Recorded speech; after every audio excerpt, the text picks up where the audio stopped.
Hi, we are Vince and Stacie Sadowski, and we are so excited to be speaking to you today as part of Canoecopia. Today, we're going to be talking about our adventure on the Fox and Manistique Rivers in the Upper Peninsula a few years ago and tell you about all the things we did on this trip, the things that went wrong, and things that went well. Yeah. So hold on a moment and I will start our presentation. Kayaking the Upper Peninsula's Fox and Manistique Rivers, a beginner's guide for what not to do. Vince and Stacie Sadowski, 2weeksinthehammock.com. Kayaking the Fox and Manistique Rivers. This is what we're going to cover today. We're going to tell you a little about us. We're going to talk about the cast of characters and their boats, about the Fox and Manistique Rivers, trip planning and what we expected, what actually happened, and what we would do differently. I'm Vince, and I've been camping for about 30 years. I started out first doing river camping and then moved on to backpacking. And then after I met Stacie, she talked me into buying my first actual kayak. And this was my first trip with this kayak camping. And I'm Stacie Sadowski, and I took this trip with Vince. I was not a backcountry camper. I was just a day hiker and a day paddler. I had done a lot of kayaking the year before I met him. And so I was not a very super experienced camper kayaker. And this was a trip that we took together right after we got engaged. Yeah. So everything was new. Everything was new. So the cast of characters in That's their me. boats. Yep, there's Vince. He had his new Wilderness Systems Aspire boat, which was it was a step up from like a wreck boat. It was made for rivers, and it had has a skeg. It has a skeg in the back. It's 10.5 feet long, a little wider and slower, more stable than most boats. That's the one that I chose to buy. And this is my boat, the Hurricane, the Hurricane Santee 126. Now this boat is a light boat. It is some kind of composite material. It is made for river trips. It's like a recreational. Made for lakes. It's made for lakes. Well, it's not made to bump off of stuff. Let's just put it that way. And what I had always told Vince, I was a kayak snob. I mean, I spent what for me was a lot of money on this boat. And so I babied it. And I told him before this trip, I said, I do not drag my kayak. And that happened more Okay, times, honey, sure. more times than I can count on this trip. And then we have Mike, who has a Pelican. He's got other boats as well, but this is like a very practical choice for this river. Same thing with Tim. He also had a Pelican. It's these boats are like bumper cars. They're they're a good choice. Yeah. And Robin and Carol were in a canoe together, and they just had this large canoe, and it's red but faded, so it kind of looks pink. And they they're very prepared when they come out camping. They bring a lot of stuff, and so their boat was loaded to the gills. And then we have Jeff, who has a Hobie Outback Mirage Drive sit on top kayak, which the Mirage Drive is the pedals. So he goes really fast. That's a nice boat. It's a very nice boat. When we go on trips, he often goes way ahead of us, or we don't always see him because he's not going the same speed we are. So that's just a little bit about who we are and to give you an idea of what our starting point was on this trip. Now, this is the geographic location. We're in the Upper Peninsula of Michigan, and the Fox River merges into the Manistique River, which then merges into Lake Michigan.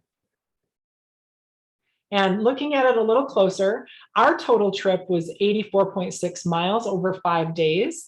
And we started at the top of the picture here where the star is, and the arrows represent where we spent the night each night. And you'll notice the first two arrows, we didn't get very far. There was a reason for that. Yeah. So a little background on the Fox and Manistique Rivers, if you are interested in going there. The Fox River is 36.5 miles long. It is a natural river, wild and scenic, which means it's not managed, maintained. Yeah, very much. Yeah. So there was a lot of shrubs in the river, a lot of deadfalls. But when our trip planner on the trip, Mike had talked to the outfitters, they told him that the river was navigable.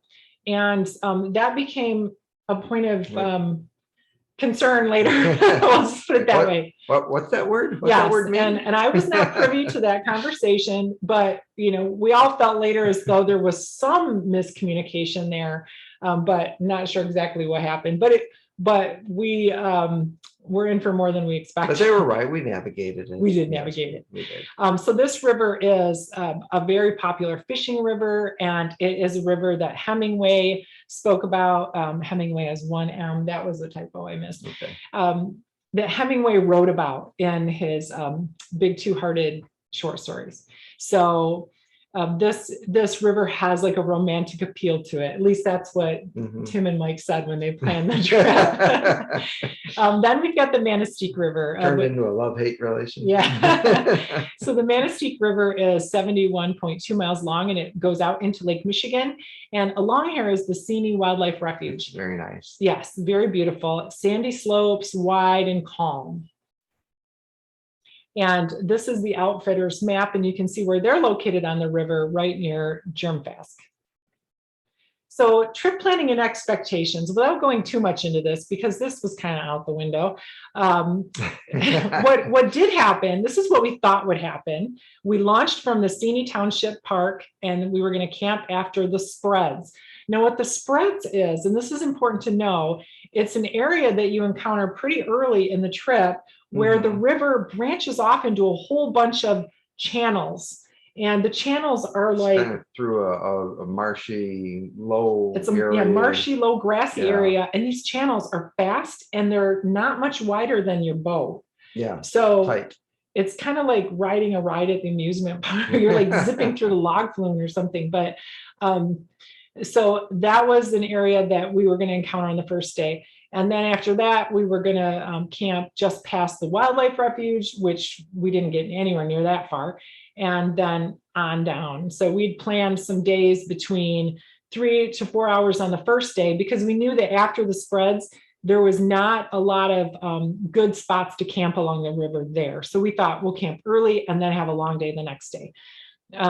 So what did happen was, we were on the river 5 days. That was true. And we did start at Stacie Township Park, and we did end at the Cedar Street Landing. So we hit the big marks. Yep. Start, stop. And here's my little Dodge Caliber with the boats on top. We drove from Battle Creek to the Upper Peninsula, and I was so pleased that I had found a new boat rack for my car, because they don't make one for a Dodge Caliber. And we found out why, because my car overheated about 45 minutes into the drive, and we little gerbils couldn't keep up with all that wind resistance. So we had to baby the car the entire way up. So the car overheated on the drive up on Saturday. We came up a day early, and we ended up setting up our camp in the dark, which I always don't like to do, but that's what we ended up doing. The next day, our friends met us. They arrived, and then we staged the trailer at the end point of the trip, and then they ended up setting up in the rain. So you can kind of see here's our prep in this park. This was a really nice. That's a nice park. It was a nice campground. And you can kind of guess what we're in for when you look at all the stuff we had piled around getting ready for this trip. And that's Robin there in that picture on the lower left. And I think a lot of this was his stuff. It might have been. But on the lower right, we'd brought our stuff in laundry baskets. We weren't anywhere near packed yet. We just throw it in the car. We'll pack when we get there. Yeah. And that's always a good way to start. So day one, Monday, this is us getting ready to take off in the upper right picture. And immediately, that was the first thing we saw was trees over the river. And that continued for the next 2 days. Yes, it was adventurous. Yes. Yeah. And so there was, in this first section, there were tag alder bushes that were touching each other in the river. and there were spiders in the bushes. So you'd go kind of through this bushy, like in the bushes, and have spiders drop on you in your boat. It was interesting. The river here was narrow, fast, and cold. Mhm. And on this first day of the trip, we had our first boat sink. Yep. Which was Mike. Mike, Magic Mike. Yes. Yeah. And he had brought his magic cards and they ended up getting wet. So yeah. Well, they were in a waterproof oh, yeah, they were like double bagged or something. but still still. tell how he sunk. Oh, yeah. So his kayak was you could say overloaded a little bit, and he just started taking on a little bit of water here, a little bit of water there, sitting lower and lower, and eventually the boat itself was underwater, but he had enough other gear like sleeping bags and stuff that were strapped to the top of the boat that he was still floating just a little bit below the surface of the water. He just like sunk straight down and was still going. Yeah, it was still paddling. Yeah, just the boat itself was underwater. So that was an amazing, it was very special, amazing feat of physics. Yeah. He also lost his glasses. He was swatting at a mosquito and flung them off back. And the water was so fast, there's no finding him. I mean, it was just moving so fast. I lost Stacie. Yes, and then I got lost once we hit the section of the river where the spreads were. Yeah. Vince went down one channel and I went down another channel. You were behind me. That's what it was. Because I went down one channel and he went a different way. And I panicked because I was out in the middle of nowhere. This was my first trip ever being out. And he had, we're together. So he had all the gear in his boat. The only thing I had in my boat, I think, was my own food, my own clothes. I didn't have any shelter. I didn't have a cell phone that had any kind of reception there. I had no navigation skills or navigation software on my phone. I don't even think I had a smartphone, quite honestly.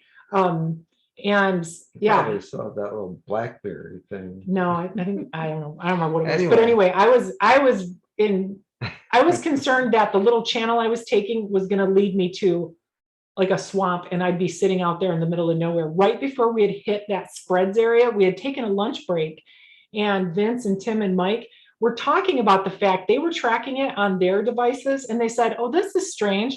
We're not where we thought we were." Yeah, that's weird. And then we immediately took off again, and then I got lost. And I'm not kidding. That was the biggest lesson for me on that trip was personal responsibility and making sure that I have my share of my own gear, that I could take care of myself if I needed to. I didn't know what I was going to tell your family. Yeah. He lost me out in the wilderness. So, but the water all flowed back together. The river reconverged, and then I met up with Mike and Tim, and then Vince was not far behind. And so we were fine after that, but it was scary. And another thing was bear fear. We didn't see any bear. We never had any bear encounters, but we could have, absolutely. But this was the first time I'd ever been in bear country. And so that was in my mind the whole time. I'll just put it that way. Yeah. So here's a picture of what the tag alders look like. And I'm not kidding when I said it was like we were boating through bushes. And in the lower right side here is a picture of, it's just beautiful. The water was clear and just gorgeous. It is a beautiful river. It is a beautiful river. Yeah. And here I am on the left side, stopped when we took that break right before I got lost for a while. Yeah. And this is where we had stopped and pulled over, and it was pretty muddy and swampy and low. So that's what that area looked like. It was like this swampy, grassy area. And so I thought my boat was going to end up stuck out in a swamp somewhere, and I would not even be able to walk out of there or know where I was. So yeah, that was a good lesson learned. And then on the upper right, that is where, or both pictures on the right are where we stopped the first night to camp. So once we got past the spreads and reconvened, there really was a difficulty in finding a good camping spot. And we searched for a while because there was a lot of low swampy areas along there as well. So we finally ended up finding a spot and pulled our little boats up under the cedar trees, and were able to camp for the night there. Day two. So the area past the spreads, we only got as far as the outfitter on that day. But it took us 6.5 hours. Yeah. So this section of the river, it was not the touching tag alders like in the last section, but it was strainers at every single turn. Now this is a natural river. There were trees, and it was still not that wide yet. There were trees that were extended over the river. And this is a very windy river. Every time we came around a bend, there was another tree in the river. And we got out and portage many, many times that day. Over. And the sides of the river were like a couple feet up, so you couldn't easily get out and portage. And there was mud. The mud was like quicksand. At one point, I stepped and I went down to my knee immediately, sucked into mud. And you turned around. I turned around and I thought, Stacie, why are you kneeling on the ground there? And I wasn't. I was down in the mud, and he like pulled me out. And I had on, sandals that was like sucking in the mud, and to get my foot out was a little tricky. Yeah. But and this day, and it was either Monday or Tuesday when Tim dumped his boat, but you helped him. You said his stuff dumped in the river and you were helping him gather. Yeah, so I was still floating, so I was able to go gather some of his stuff and paddle back to him and bring it back to him. And yep. Yeah, and then I got caught sideways in a strainer because I was having trouble navigating. This was another mistake I made. Was my boat has a large rear storage compartment as bulkheads in the front and back, but the front bulkhead is not very easy to reach. So I packed everything in the back. Well, I had all the weight behind me. That was the first time I ever paddled with weight in my boat other than myself. And since we were coming through all these turns where we had to make quick decisions about which notch to try to aim for in the fallen tree, I was having to move fast because my boat kept wanting to turn sideways. And of course, Vince has his boat with his nice rudder skegging back, and he was able to track straight at everything. And I was coming behind him every time going, hurry up, I got to get through, because my boat was starting to turn and I would have to paddle fast. So I'd make fast decisions on where I was going to go.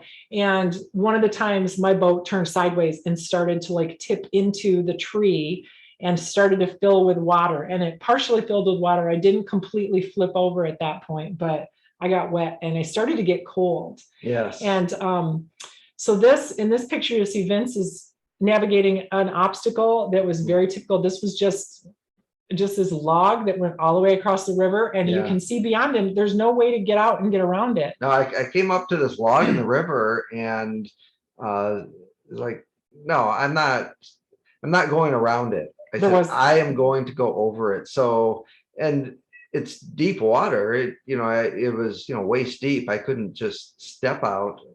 So, but I had to climb from my kayak out onto this log and get onto the other side, and then I could pull my kayak over and then get back onto the log and get back into the kayak from the log and continue down, just because I was too stubborn to go around. Yeah, but this, I made the right choice, because it would have been much more difficult to try to get around it. And this somehow. this happened over and over and over on this day. This is an example, one example of many. Yeah. So it was adventure. Yep, it was. So what else happened? We had lost sole. So Tim lost one of his shoes, and when we got to the outfitter, he was trying to buy new because he had what were they? Well, he had water shoes. Yeah. And he lost one of them. So the joke was he lost his sole on the river, and he didn't replace it because they didn't have any, I think, or maybe that was too expensive to buy a new one. I can't remember. But then it started to rain later in the day, and it was like 65 degrees. Now this is the end of June. This is yes. Yeah. And it was starting to rain, and we were dangerously cold. By the time we got to the outfitter, this is summer. This is summer, yeah. And I did not have the right rain gear either. I think that I ended up putting on, I had on a fleece coat, and over top of it, I put like one of those poncho things. But that was not very convenient for paddling in, but at least it kept some of my body heat in, and it kept more rain from soaking on me. But at this point, we also lost Robin and Carol in their canoe. They couldn't keep up with us. Of course, Jeff was way gone with his Mirage. Not that he was able to go much faster. He was able to get ahead of us and go faster.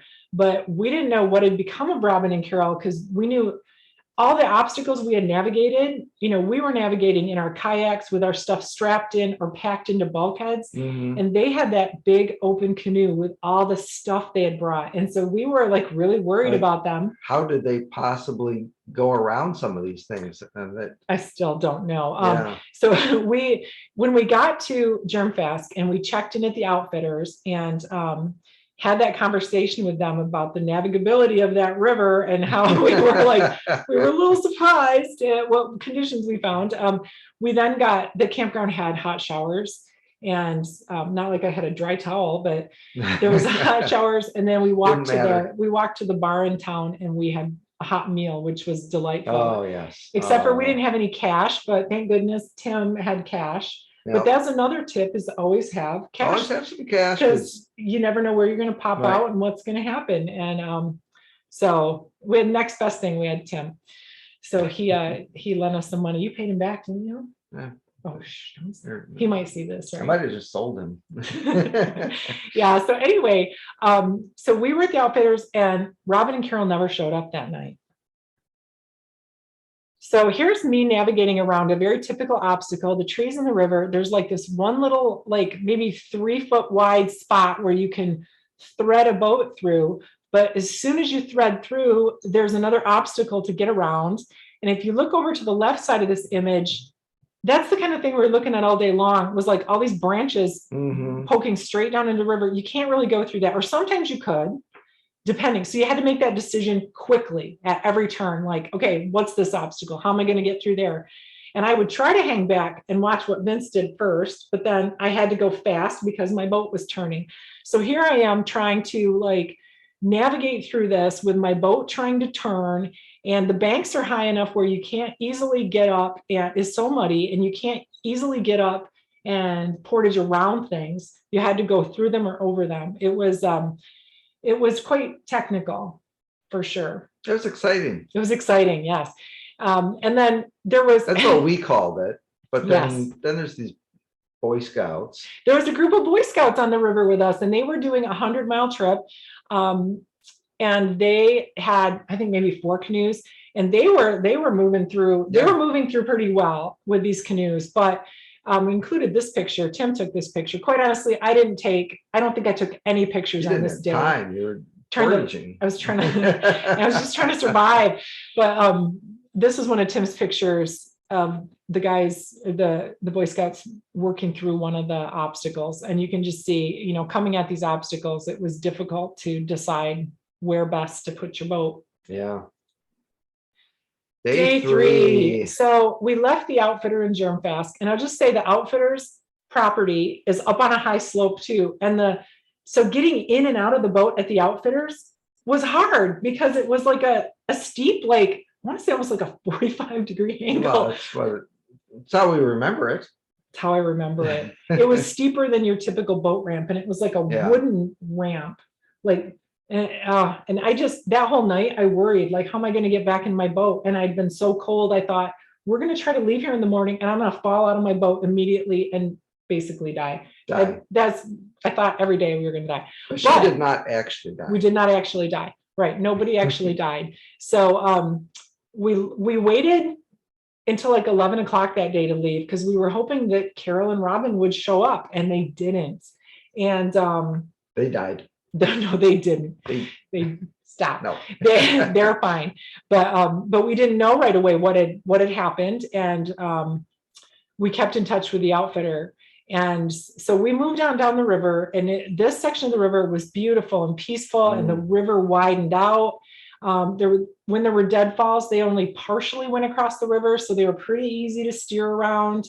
There were still a lot of windy spots, but it was just gorgeous. But there were biting flies, and I didn't have a bug net. Now, Vince had a bug net to wear over his head, but that was not something that he thought to suggest I buy. Well, I had a shirt with a bug net, plus I had a standalone bug net, and I think I offered you one of those. I feel like and you declined. I don't know what happened. I just remember being a little grumpy because I didn't have a bug net, which as soon as I got home, I bought one and a whole bug suit. So, and I don't care how silly it looks.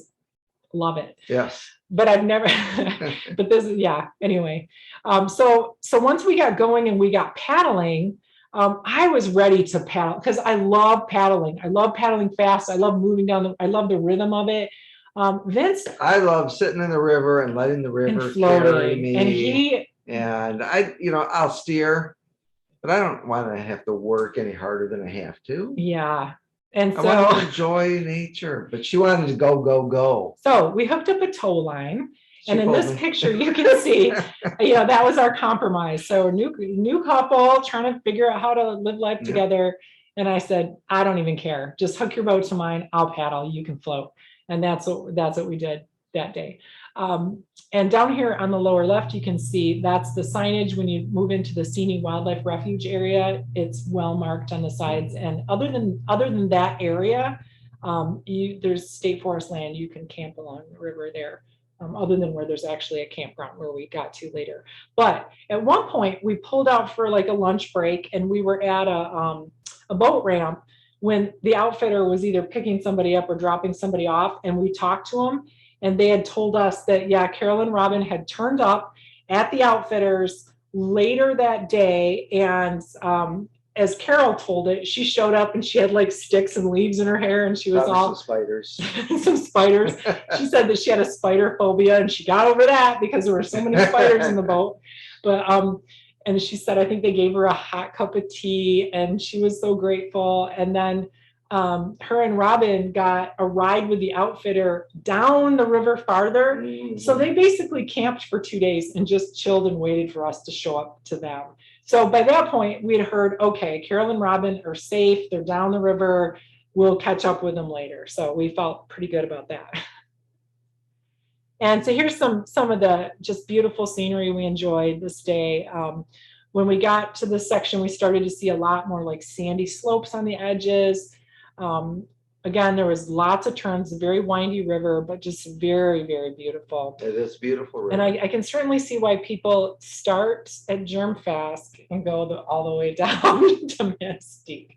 So, Vince liked. I would have started further up. Yeah, Vince liked all the intense early stuff. I could have just done this part and been fine, because this was not your typical sip on a beer while you float in the river trip. This was you were working hard the first 2 days. For sure. So once we got to day 4, Thursday, we had camped just beyond the Stacie area, and we wanted to catch up with Robin and Carol down at Merwin Creek Campground. So we had a long day. We went 9.5 hours that day, and this was actually the easiest paddling because it was. But you had to paddle. We had paddle. Well, it didn't get really slow until Friday when we got to the wider end of the river, but it was definitely, it was slower for sure, but that was okay because we weren't being flung into obstacles at every turn. But it was windy with sandy banks. So I finally got a chance to sip on my tasty adult beverages I brought. And so I ended up getting a total dunking. I fell out of my kayak the old-fashioned way, which I was drinking, and we pulled over at the end of the day. We pulled over at the campground boat launch, and it was like a cement slab that extended down into the river. And Vince and Mike and Tim all stepped out of their kayaks. I stepped out the other side, and I went straight down because it was deep and it was off the edge of the cement pad. Yeah. And 2 feet on one side, 6 feet on the other side. Yeah. And I dunked under, and I had on my life, preserver, my flotation, and it boinked me right back up. So that was good. So I highly recommend. You never know. You don't think you might need a personal flotation device, but you should always have it on, not just in your boat. Wear it. It's good advice. Wear it. Okay, so then we found Carol and Robin. They'd been dropped off, sitting for 2 days.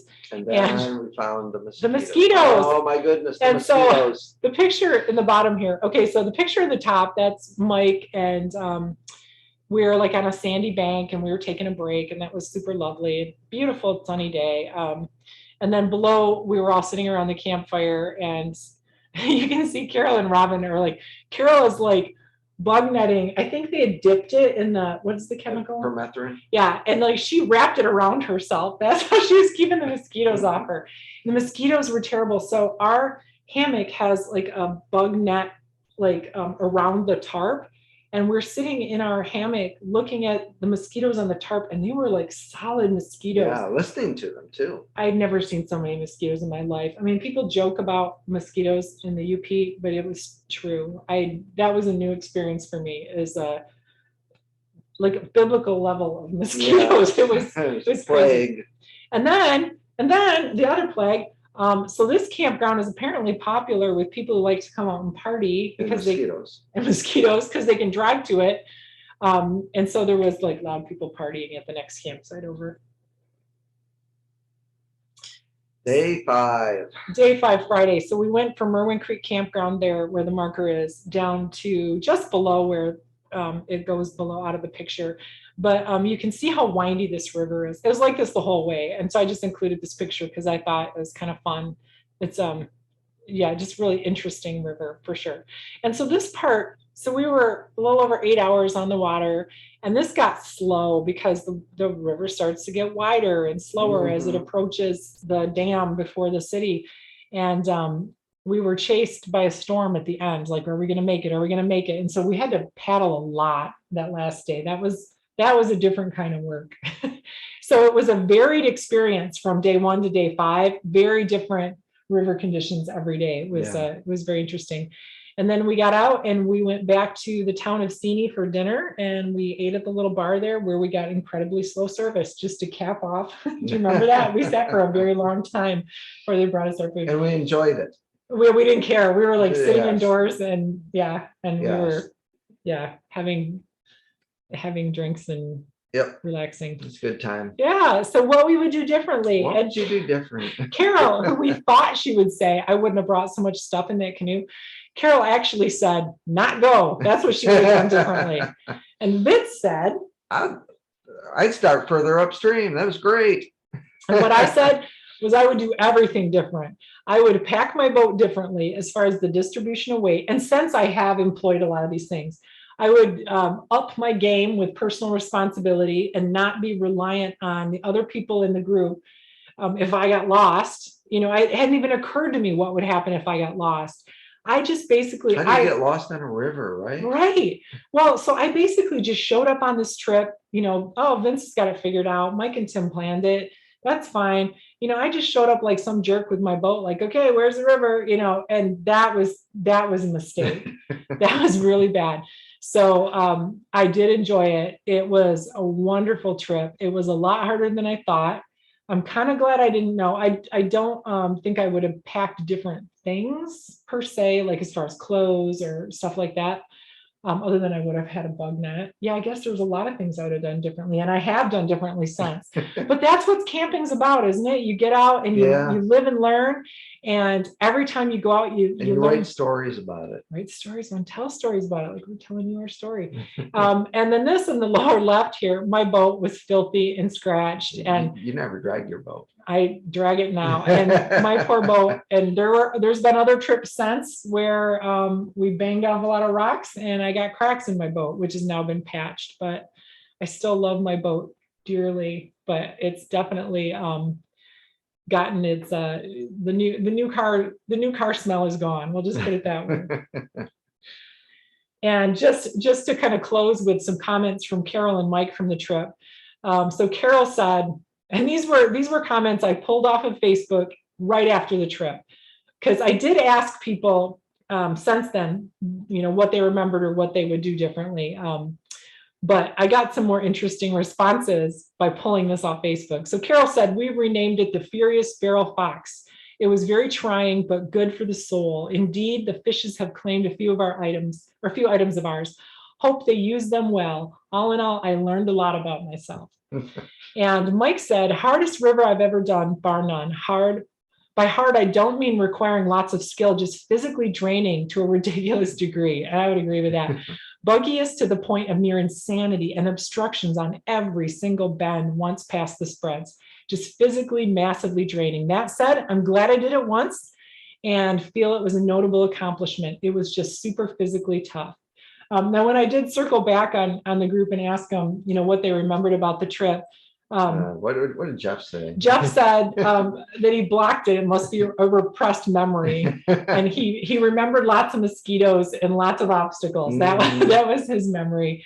And Tim said that you have to. There were so many mosquitoes that you have to poop while you're walking so you don't get eaten. and yeah, so we did get some, we all have fond memories of the trip, but I think that time has definitely softened our our initial. You ready to do it again? Trauma. Would I do it again is a great question. It was really fun. There are things like I said, there are things I would do differently, and I would definitely be more prepared. And it would be fun to try it again, to really redo it with the skills I have now and see how it goes better. But yeah. Sure, I'll do that again. It was a lot of fun. It was fun. I do agree with Mike that it was a notable accomplishment. Yes. And so, again, we're not like super hardcore campers. I mean, I think that we're people with above average. And when I say average, I mean if you take the entire population, not the average, not the average camper, not the average campers, but we're not like terrible campers. I mean, what we are is we're like regular people, and we like to get out, and we do want to encourage other people to get out and enjoy nature. Fun. Yep, and have fun. And so enjoy life. Absolutely. And this is us on the end of the trip. We're all still smiling. Yeah. And Vince's jacket that's all torn. That didn't happen on this trip. No, that was from a previous adventure. But yeah, I must like adventures. You do. Yes, you do. Well, thank you for joining us today. We hope you enjoyed this presentation. If you have any questions or want to reach out to us, please do. There's our email address. You can also check out our website at 2weeksinhammock.com. Thank you very much and have a great day. Enjoy your adventures.